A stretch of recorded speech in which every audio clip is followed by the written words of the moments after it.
సక్సేనా వచ్చాడు. Visakhapatnam steel plant నాలుగు చైర్మన్లు అవసరమా? ఎప్పుడైనా చరిత్రలో చైర్మన్ విశాఖపట్నం స్టీల్ ప్లాంట్ ఉన్నారా?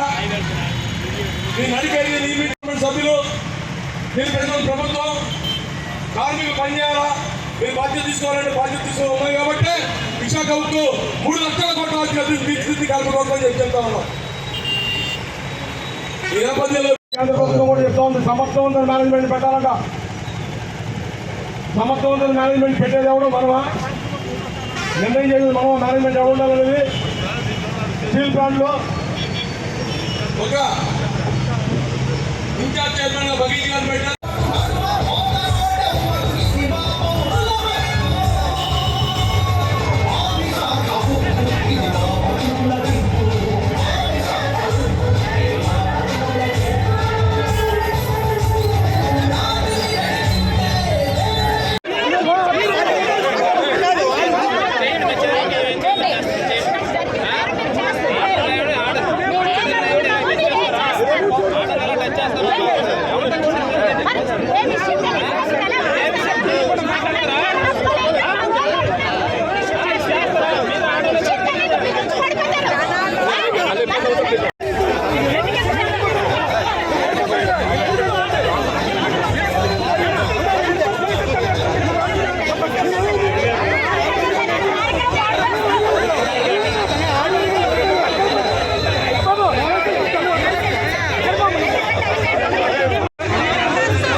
నమస్కారాలు. 1333 రోజులుగా ఒక సుదీర్ఘమైన పోరాటం, ఒక చారిత్రాత్మక పోరాటం. భారతదేశ చరిత్రలోనే ఒక కార్మిక వర్గ పోరాటం ఇంత సుదీర్ఘంగా గతంలో ఏనాడు జరగలేదు. ఇవాళ జరుగుతూ ఉంది. దీనికి ఇవాళ వామపక్షాల తరఫున మేమందరం కూడా సంపూర్ణంగా మద్దతు ప్రకటిస్తూ ఉన్నాం. కానీ ఆశ్చర్యం ఏమంటే కేంద్రంలో రాష్ట్రంలో అధికారంలో ఉన్న నాయకులందరూ కూడా రోజు విశాఖ స్టీల్ గురించి మాట్లాడుతూ ఉన్నారు. ఇవాళ కేంద్ర మంత్రి శ్రీనివాస్ వర్మ గారు కూడా మేము దీని గురించే చర్చిస్తున్నామని చెప్తా ఉన్నారు. మొన్న నారా లోకేష్ గారు అదే చెప్పారు. పవన్ కళ్యాణ్ గారు అయితే ఇవాళ అమరావతిలో మన నాయకులతో చర్చలు కూడా జరుపుతూ ఉన్నారు. ఏం చర్చలు చేస్తూ ఉన్నారని నేను అడుగుతా ఉన్నాను. మన ముఖ్యమంత్రి చంద్రబాబు నాయుడు గారు 7వ తేదీ ప్రధానమంత్రి గారిని గెలుస్తూ ఉన్నారు. కార్మికులు కోరుతున్నదేమి? క్యాపిటల్ మైన్స్ ఇవ్వండి, వర్కింగ్ క్యాపిటల్ ఇవ్వండి. బ్రహ్మాండమైన బ్రాండ్ ఇమేజ్ ఉంది విశాఖ స్టీల్కి. టాటా స్టీల్ కంటే కూడా మెరుగైన బ్రాండ్ ఇమేజ్ ఉన్న విశాఖ స్టీల్ని కాపాడుకోవడానికి ఇవాళ కేంద్రంలో అధికారంలో ఉన్న నరేంద్ర మోడీ ప్రభుత్వమే అడ్డంకిగా తయారైంది. వాళ్ళు దీన్ని ప్రైవేటైజ్ చేయాలనుకుంటా ఉన్నారు. ముందు కాంట్రాక్ట్ వర్కర్లందరినీ తొలగించాలనుకుంటా ఉన్నారు. కొంతమందిని ఇక్కడ నుంచి ఇతర ప్రాంతాలకు ట్రాన్స్ఫర్ చేయాలనుకుంటా ఉన్నారు. ఆ రకంగా నిర్వీర్యం చేయడానికి ప్రయత్నం చేస్తున్న నరేంద్ర మోడీ ప్రభుత్వానికి వ్యతిరేకంగా ఇవాళ కార్మికులు నడుపుతున్న పోరాటానికి ఈ రాష్ట్రంలో ఉన్న తెలుగుదేశం, జనసేన, వైఎస్ఆర్ కాంగ్రెస్ పార్టీలు కూడా పూర్తిగా మద్దతు ప్రకటించాలి. నేను ఖచ్చితంగా చెప్తాను, విశాఖ స్టీల్ ఫ్యాక్టరీ ప్రైవేట్ పరమైతే మీరందరూ కూడా చరిత్రహీనులుగా మిగిలిపోతారు.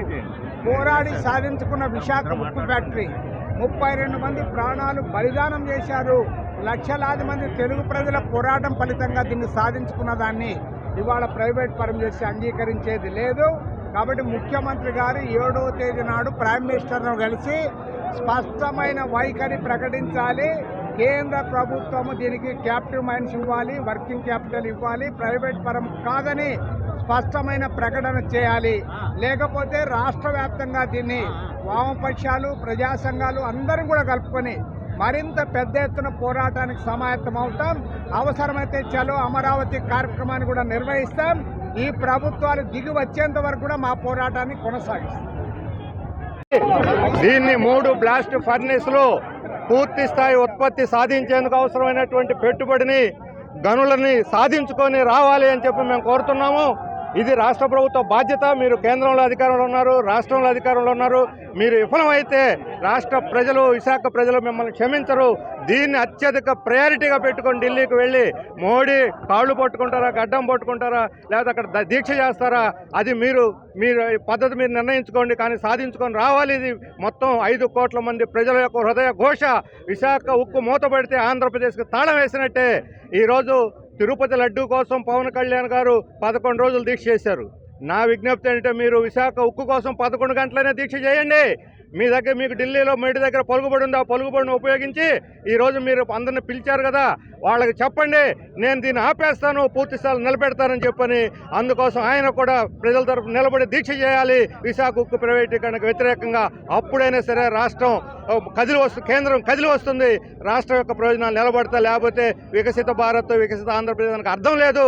అది ఆంధ్రప్రదేశ్కి తాళం వేస్తారా, విశాఖ ఉక్కును కాపాడతారా మీరు తేల్చుకోవాలని చెప్పి రాష్ట్ర ప్రభుత్వానికి నేను హెచ్చరిక చేస్తున్నాను.